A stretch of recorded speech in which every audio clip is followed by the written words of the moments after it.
డీటెయిల్స్లోకి వెళితే Tirupati deputy mayor ఎన్నికల్లో అవకతవకలు జరిగాయన్న ఆరోపణలపై జాతీయ మానవ హక్కుల సంఘం స్పందించింది. తిరుపతి ఎంపీ గురుమూర్తి ఇచ్చినటువంటి ఫిర్యాదు ఆధారంగా ఎన్హెచ్ఆర్సీ ఆంధ్రప్రదేశ్ డీజీపీ సిఎస్కి కీలక ఆదేశాలు జారీ చేసింది. వైసీపీ కార్పొరేటర్లపై దాడి జరిగితే పోలీసులు ఎందుకు నివారించలేదంటూ కూడా ఎన్హెచ్ఆర్సీ ప్రశ్నించింది. కార్పొరేటర్లకు ఏ మేరకు భద్రత కల్పించారంటూ ప్రశ్నించింది.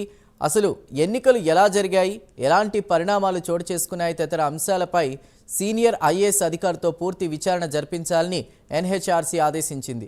4 వారాల్లో రిపోర్ట్ ఇవ్వాలని ఎన్హెచ్ఆర్సీ సూచించింది. మరిన్ని వివరాలు మా ప్రతినిధి రవివర్మ అందిస్తారు. రవివర్మ.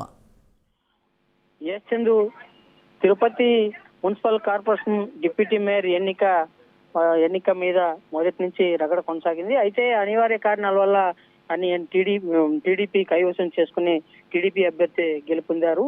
ఈ నేపథ్యంలోనే ఈ నెల 3వ తేదీన మొదటగా డిప్యూటీ మేయర్ ఎన్నిక నిర్వహించాలని చెప్పేసి రాష్ట్ర ఎన్నికల సంఘం ఆదేశాలు జారీ చేసింది.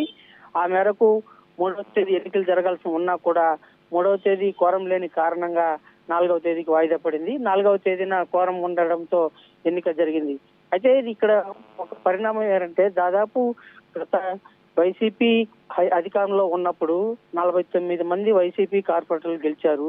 ఒక అభ్యర్థి మాత్రం టీడీపీ గెలిచారు. అయితే గత 4 సంవత్సరాల్లో తిరుపతి నగరంలో ఎలాంటి అభివృద్ధి జరగలేదని చెప్పి బహిరంగ విమర్శలు వస్తున్నాయి. ఈ నేపథ్యంలోని కార్పొరేటర్లను సైతం వార్డులోని ప్రజలు నిలదీయడంతో రాష్ట్రంలో రాజకీయ పరిణామాల నేపథ్యంలో ఎన్డీఏ కూటమి ప్రభుత్వం అధికారంలోకి వచ్చిన తర్వాత అభివృద్ధి దిశగా అడుగులేస్తున్న క్రమంలోనే కార్పొరేటర్లు సైతం టీడీపీకి, ఎన్డీఏ కూటమికి మద్దతు పలికారు. ఈ నేపథ్యంలోనే డిప్యూటీ మేయర్ అంటే అభినయ్ రెడ్డి ఇదివరలో డిప్యూటీ మేయర్ గా ఉన్నప్పుడు గత ఎన్నికల్లో వైసీపీ అభ్యర్థిగా పోటీ పడిన నేపథ్యంలో అతను డిప్యూటీ మేయర్ పదవికి రాజీనామా చేశారు. ఆ రాజీనామా కారణంగానే డిప్యూటీ మేయర్ ఎన్నిక అనివార్యమైంది. ఈ క్రమంలోనే ఈ నెల 4వ తేదీన డిప్యూటీ మేయర్ ఎన్నిక జరిగింది. ఆ ఎన్నికలో వైసీపీ అభ్యర్థులందరూ కూడా 26 మంది టీడీపీ అభ్యర్థికి మద్దతు పలికారు.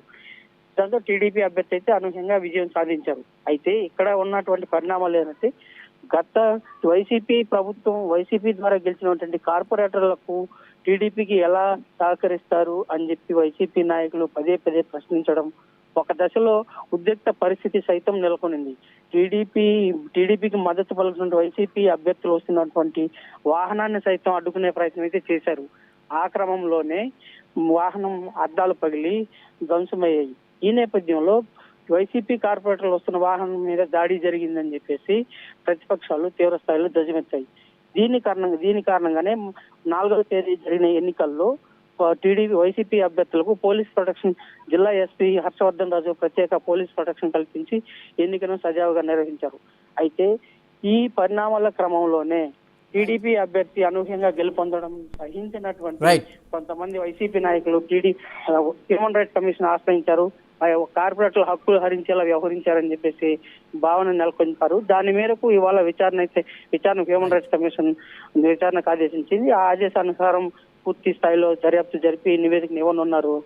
Chandru. Right Ravi Varma, thank you.